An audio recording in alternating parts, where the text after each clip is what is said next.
Hey guys, कैसे हो आप सब। मैं उम्मीद करता हूँ आप सब बहुत ही अच्छे होंगे। तो गाइस, इस वीडियो में कई सारे स्ट्रक्चर्स और तो और डेली यूज सेंटेंसेस लिए गए हैं ताकि आप इंग्लिश को प्रैक्टिस कर सकें और अच्छा इंग्लिश बोल सकें। ओके, तो चलिए वीडियो को शुरू करते हैं। पहला टॉपिक है जस्ट बिकॉज। जस्ट बिकॉज का मतलब होता है सिर्फ इसलिए। ओके, अगर कोई बात को या फिर कोई पॉइंट को आप एम्फेसाइज करना चाहते हैं उस जगह पर आप जस्ट बिकॉज को यूज़ कर सकते हैं।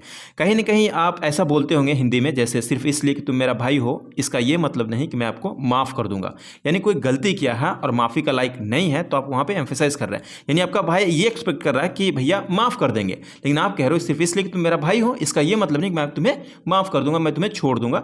उस जगह पे जस्ट बिकॉज को यूज़ कर सकते हैं। ओके, तो आइए कुछ एग्जाम्पल्स देखते हैं। इसका बनाने का स्ट्रक्चर होता है जस्ट बिकॉज, उसके बाद पहला सेंटेंस रखेंगे, उसके बाद डजंट मीन दैट, या फिर केवल डजंट मीन कह सकते हैं, या फिर कह सकते हैं इट डजंट मीन, ऐसे भी लोग कहते हैं। ओके, उसके बाद सेकंड सेंटेंस को रखते हैं। ठीक है, तो आइए कुछ एग्जांपल्स को देखते हैं। जैसे सिर्फ इसलिए कि मैं तुम्हारा भाई का दोस्त निकला, सिर्फ इसलिए कि मैं तुम्हारा भाई का दोस्त निकला, इसका ये मतलब नहीं कि तुम मुझे छोड़ दोगी। Okay, just because I turn out to be your brother's friend, just because I turn out to be your brother's friend, it doesn't mean you will break me up.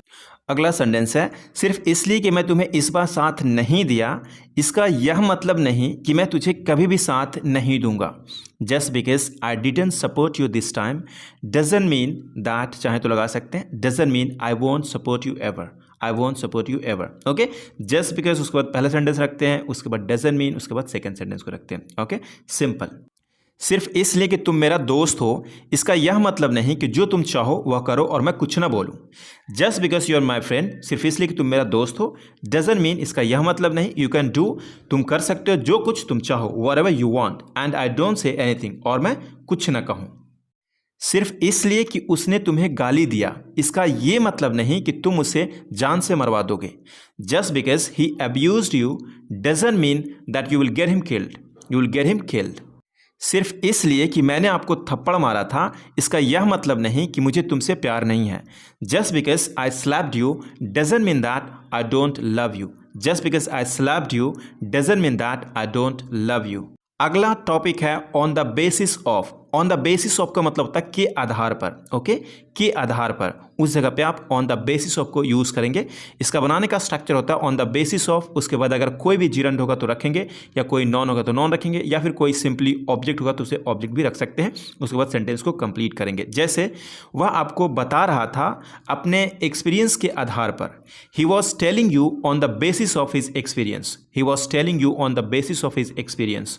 मैं इस इंफॉर्मेशन के आधार पर आपसे बात कर रहा हूँ, मैं इस इंफॉर्मेशन यानी जो भी मेरे पास है इसको ध्यान में रखते हुए इस इंफॉर्मेशन के आधार पर आपसे बात कर रहा हूँ। I am talking to you on the basis of this information, I am talking to you on the basis of this information. आपको एजुकेशन के आधार पर पैसे दिए जाएंगे, आपको एजुकेशन के आधार पर पैसे दिए जाएंगे, यानी ये पैसिव है। फ्यूचर इंडेफिनिट की ये पैसिव हो गया। Okay, you will be given, पैसे दिए जाएंगे, कौन देगा डजंट मैटर, लेकिन आपको पैसे मिलेंगे। You will be given to money on the basis of your education, you will be given to money on the basis of your education. आपकी सैलरी बढ़ाई जाएगी आपकी परफॉर्मेंस के आधार पर, आपकी सैलरी बढ़ाई जाएगी आपकी परफॉर्मेंस के आधार पर। Your salary would be increased on the basis of your performance, your salary would be increased on the basis of your performance. Guys, इसी तरीके से 400 से अधिक एडवांस इंग्लिश स्ट्रक्चर्स का ई बुक चाहते हैं तो इस वीडियो का डिस्क्रिप्शन में लिंक दी गई है, जिसके थ्रू आप उसे परचेस कर सकते हैं केवल 99 रुपीज़ में। ओके, और इसी तरीके से सभी स्ट्रक्चर्स एक्सप्लेन किया हुआ है। ओके, तो आप चाहें तो परचेस कर सकते हैं। अगला टॉपिक है none other than. None other than का मतलब था कोई और नहीं बल्कि, मतलब कि कोई और नहीं बल्कि वही था, उस जगह पे नन अदर दैन को यूज़ किया जाता है। इसका बनाने का स्ट्रक्चर होता है सब्जेक्ट हेल्पिंग वर्ब अगर है तो, नहीं तो जो भी होगा सुटेबल, जो भी होगा टेंस के हिसाब से या फिर मॉडल के हिसाब से उसे लगाया जाता है। उसके बाद नन अदर दैन, उसके बाद जो ऑब्जेक्ट होगा उसे आप रखेंगे। जैसे जिसने सामान चोरी की वह कोई और नहीं बल्कि तुम्हारा भाई था, जिसने सामान चोरी की वह कोई और नहीं बल्कि तुम्हारा भाई था। यहाँ तो रिलेटिव प्रोनाउन है, उसके बाद में उसी के अंदर में नन अदर देन को यूज़ किया गया है। जैसे the one who stole the goods, वही इंसान जिसने चोरी की, वॉज था नन अदर देन, कोई और नहीं बल्कि तुम्हारा भाई, योर ब्रदर। सिंपल है, the one who stole the goods was none other than your brother. वह कोई दूसरा नहीं बल्कि तुम्हारा भाई है, मान लो कुछ भी चर्चा कर रहे थे और वहाँ से उसका भाई एक आ जाता है और हम लोग कहते हैं जिसके बारे में हम चर्चा कर रहे हैं, यानी जो चोरी हुई या जो भी कुछ भी हुई है वो कोई और नहीं बल्कि तुम्हारा भाई ही था या फिर तुम्हारा भाई है, तो उस जगह पे हम कह सकते हैं he is none other than your brother, he is none other than your brother. यानी सिचुएशन के हिसाब से आपको रिलेट करना, उसके बाद सेंटेंस को बोलना है या फिर अपने हिसाब से क्रिएट कर सकते हैं। It is up to you. Okay, अगला सेंटेंस है वो कोई और नहीं बल्कि सलमान खान है। He is none other than Salman Khan, he is none other than Salman Khan. वह कोई और नहीं बल्कि आपका पापा थे, वह कोई और नहीं बल्कि आपका पापा ही थे। He was none other than your father, he was none other than your father. जिससे आप कल मिले थे वह कोई और नहीं बल्कि मैं था। The one whom you met yesterday was none other than me, the one whom you met yesterday was none other than me. मतलब जिससे तुम मिले थे, जिससे आप कल मिले थे वह कोई और नहीं बल्कि मैं ही था। जिसको आप ढूंढ रहे हो वह कोई और नहीं अमिताभ बच्चन है। The one whom you are looking for is none other than Amitabh Bachchan. Guys अभी कई सारे स्ट्रक्चर्स इसके अंदर इंक्लूड किया गया है, तो वीडियो को अंत तक जरूर देखिएगा ताकि हर एक स्ट्रक्चर्स का आपको बेनिफिट मिल सके। एडवांस इंग्लिश स्ट्रक्चर्स सीखना बहुत जरूरी होता है अगर आप अच्छे लेवल पे इंग्लिश बोलना चाहते हैं तो। अगला स्ट्रक्चर है nothing short of. Nothing short of का मतलब होता है से कम नहीं, मतलब कोई भी चीज़ किसी चीज़ से कम नहीं होता है या फिर कुछ भी किसी चीज़ से कम नहीं है या कोई व्यक्ति किसी चीज़ से कम नहीं है। यानी जो भी होगा सिचुएशन के हिसाब से उस जगह पे आप नथिंग शॉर्ट ऑफ को यूज़ कर सकते हैं। इसका बनाने का स्ट्रक्चर बड़ा ही सिंपल होता है, सब्जेक्ट उसके बाद हेल्पिंग वर्ब अगर है तो, नहीं तो आप कैन बी भी, मतलब यहाँ पे मॉडल वर्ब भी आ सकता है नो डाउट, उसके बाद नथिंग शॉर्ट ऑफ, उसके बाद फिर ऑब्जेक्ट को आप रखते हैं। ओके, जैसे ये आपको सेंटेंस के माध्यम से आपको समझ में आने वाला है। हार मत मानो, खुद पर विश्वास करना किसी महाशक्ति से कम नहीं होता। डोंट गिव अप मतलब हार मत मानना, छोड़ मत देना। बिलीविंग इन योरसेल्फ खुद में विश्वास करना is nothing short of a super power, एक सुपर पावर से कम नहीं होता, मतलब महाशक्ति से कम नहीं होता, कम नहीं है। सकारात्मक रवैया मतलब पॉजिटिव एटीट्यूड जादू से कम नहीं होता या फिर जादू से कम नहीं है, यह आपके पूरे दिन को बदल सकता है। A positive attitude is nothing short of magic, it can transform your entire day, it can transform your entire day. याद रखो सबसे छोटी प्रगति भी उपलब्धियां से कम नहीं होती, चलते रहो मतलब बढ़ते रहो। याद रखो, remember, make sure, remember, okay, remember even, यहाँ तक कि द स्मॉलेस्ट मतलब सबसे छोटा, प्रोग्रेस इज नथिंग कम नहीं होता, नथिंग शॉर्ट एन अचीवमेंट एक अचीवमेंट से कम नहीं होता। ओके, कीप गोइंग मतलब बढ़ते रहिए, चलते रहिए। अगला स्ट्रक्चर है out of nowhere. Out of nowhere का मतलब होता है ना जाने कहां से, मतलब कि सडनली, अचानक से, ना जाने कहां से, उस जगह पे आप आउट ऑफ नोवेयर को यूज करेंगे। जैसे ना जाने कहां से तुम यहां टपक पड़े मतलब आ गए, out of nowhere you came here. Okay, उस जगह पे आप आउट ऑफ नोवेयर को यूज करिए। सेंटेंस उसके बाद आउट ऑफ नोवेयर, उसके बाद भी सेंटेंस अगर आता है तो आप रखेंगे, नहीं तो सिंपली आउट ऑफ नोवेयर को इंप्लीमेंट करते हुए भी सेंटेंस को आप बना सकते हैं। जैसे हम लोग तो खेल रहे थे, ना जाने कहां से तुम आ गए मतलब तुम अचानक से आ गए। We were playing out of nowhere you came, we were playing out of nowhere you came. हम लोग तो शादी करने ही वाले थे, ना जाने कहां से तुम टपक पड़े मतलब अचानक से आ गए। We were about to get married out of nowhere you came. और भी चाहे तो ऐड कर सकते सेंटेंस, तुम आ गए और हम सबको भंग कर दिए, जो भी कर दिया उसने आप ऐड कर सकते हैं। मैं भी कल आप लोग के साथ गेम खेल रहा था, ना जाने कहां से मेरा पापा आ गए और मुझे पीटने लगे। Yesterday I was also playing the game with all of you, out of nowhere my father came and started beating मी। वह ना जाने कहां से मुझे बाजार में मिल गई थी, वह ना जाने कहां से मुझे बाजार में मिल गई थी। Out of nowhere she came across me in the market, out of nowhere she came across me in the market. अगला स्ट्रक्चर है हैड बेटर। हैड बेटर का मतलब होता है अच्छा होगा, बेहतर होगा, भलाई है। कई बार क्या होता है हम हिंदी में ऐसे सिचुएशन क्रिएट करते रहते हैं, जैसे भलाई तेरा इसी में है कि तुम यहाँ से चले जाओ, बेहतर होगा कि तुम यहाँ से चले जाओ, बेहतर होगा कि तुम उस लड़की को भूल जाओ, बेहतर होगा कि तुम इसके साथ रहो। ओके, उस जगह पे आपको हैड बेटर अलाउ करता है, हैड बेटर को आप यूज़ करिए, बहुत ही प्यारा सेंटेंस आप बना सकते हैं यूजिंग हैड बेटर से। ओके, तो इसका बनाने का स्ट्रक्चर होता है सब्जेक्ट प्लस हैड बेटर, उसके बाद वर्ब की first form plus object, simple है। ओके, तो आइए कुछ एग्जांपल्स देखते हैं, आपको समझ में आने वाला है। ओके, अगर आप जानते हैं तो भी आप इसे यूज़ करिए, बहुत ही प्यारा स्ट्रक्चर है गाइस। बेहतर है कि उस लड़की को तुम भूल जाओ, इतना झंझट में पड़ना बेकार है। बेहतर है कि उस लड़की को तुम भूल जाओ, इतना झंझट में पड़ना बेकार है। You had better forget that girl, it is useless to get into so much trouble. है ना आसान? You had better forget that girl, it is useless to get into so much trouble. कितना सिंपल है, उसके साथ जाना बेकार है, it is useless to go with him. Simple, आप यूजलेस को भी यूज सीख गए यहाँ पे। बेहतर है तुम मुझसे शादी कर लो, मैं तुम्हें रानी बनाकर रखूँगा। You had better marry me, I will keep you as a my queen. यहाँ पे मतलब रानी के तौर पे रखूँगा, ओके, सेंस के हिसाब से। बेहतर होगा कि तुम मुझे भूल जाओ, मैं किसी और के हो चुकी हूँ। कोई लड़की कहती है बेहतर होगा तुम मुझे भूल जाओ, मैं किसी और के हो चुकी हूँ। तो कह सकती है you had better forget me, you had better forget me, I have been somebody else, someone else, मतलब मैं किसी और के हो चुकी हूँ। यहाँ पे बिकम भी आप लगा सकते हैं। तुम्हारा भलाई इसी में है कि तुम वहाँ जाना बंद कर दो। You had better stop going there, you had better stop going there. कई बार क्या होता है, आप हिंदी ऐसे सोचते होंगे तो आपको लगता होगा इसे कैसे ट्रांसलेट करें, कैसे इसे बनाएं। तो कितनी बड़ा हिंदी को आसान भाषा में आप इंग्लिश में बोल सकते हैं, you had better stop going there. अगला स्ट्रक्चर है a burden to. A burden to का मतलब होता है एक बोझ, ओके। कई बार क्या होता है, हमें हिंदी में इस तरह से कहना पड़ता है कि मैं अपना फैमिली का बोझ नहीं बनना चाहता हूँ, तुम अपने फैमिली का एक बोझ हो। तो उस जगह पे आप अ बर्डन टू को यूज़ कर सकते हैं। बड़ा ही आसान भाषा में आप इसे इंग्लिश में बोल ही सकते हैं, ओके। जैसे इसका बनाने का स्ट्रक्चर होता है सब्जेक्ट प्लस हेल्पिंग वर्ब, उसके बाद अ बर्डन टू प्लस जो नॉन होगा, जो भी ऑब्जेक्ट होगा उसे आप रखेंगे, ओके। जैसे मेरी पत्नी मेरे लिए एक बोझ नहीं है, वह हर चीज़ में मेरे सपोर्ट करती है। My wife is not a burden to me, she supports me in everything. My wife is not a burden to me, she supports me in everything. मैं अपना फैमिली का एक बोझ नहीं बनना चाहता हूँ, बल्कि मैं कुछ करना चाहता हूँ और कुछ इनकम करना चाहता हूँ और मैं सपोर्ट करना चाहता हूँ। I don't want to be a burden on my family, on the contrary, बल्कि I want to do something, मैं कुछ करना चाहता हूँ। I want to earn some money, मैं कुछ पैसे कमाना चाहता हूँ। And I want to support, मैं कुछ मतलब सपोर्ट करना चाहता हूँ। I want to support. तुम मेरे लिए एक बोझ नहीं बन सकते हो। You can not be a burden to me, you can not be a burden to me. वह एक मेरा बोझ है, he is a burden to me, he is a burden to me. मैं उसका एक बोझ नहीं हूँ। I am not a burden to him, I am not a burden to him. अगला स्ट्रक्चर है all I can say is that. All I can say is that का मतलब होता है मैं बस इतना कह सकता हूँ कि। कई बार क्या होता है कि आप मान लो कि एक जगह लड़ाई हो रहा है और आप चाहते हो वहाँ पे, तो आप सुनते हो, समझते हो, उसके बाद आप एक निष्कर्ष देते हो, तो आप कहते हो कि मैं बस इतना कह सकता हूँ कि आप दोनों लड़ना बंद कर दो, इसमें आपका कोई भी भलाई नहीं होगा और आपके साथ दिक्कत ही दिक्कत होगा। तो उस जगह पे आप कह सकते हैं all I can say is that, उसके बाद जो सेंटेंस आप रखना चाहते हैं रख सकते हैं, ओके। तो सिंपल है गाइस, इसे भी आप यूज़ करिए, ओके। तो आइए कुछ एग्जाम्पल्स देखते हैं। जैसे मैं बस इतना कह सकता हूँ कि अगर तू इस बार एग्ज़ाम पास नहीं करेगा तो तुम्हारा बाप तुझे घर से निकाल देगा। तो कह सकते हैं आप all I can say is that if you do not pass the exam this time your father will throw you out of the house. मैं बस इतना कह सकता हूँ कि अगर तुम्हारे पास पैसा ना हुआ तो लौट कर मत आ जाना। All I can say is that if you do not have money then do not come back. All I can say is that if you do not have money then do not come back.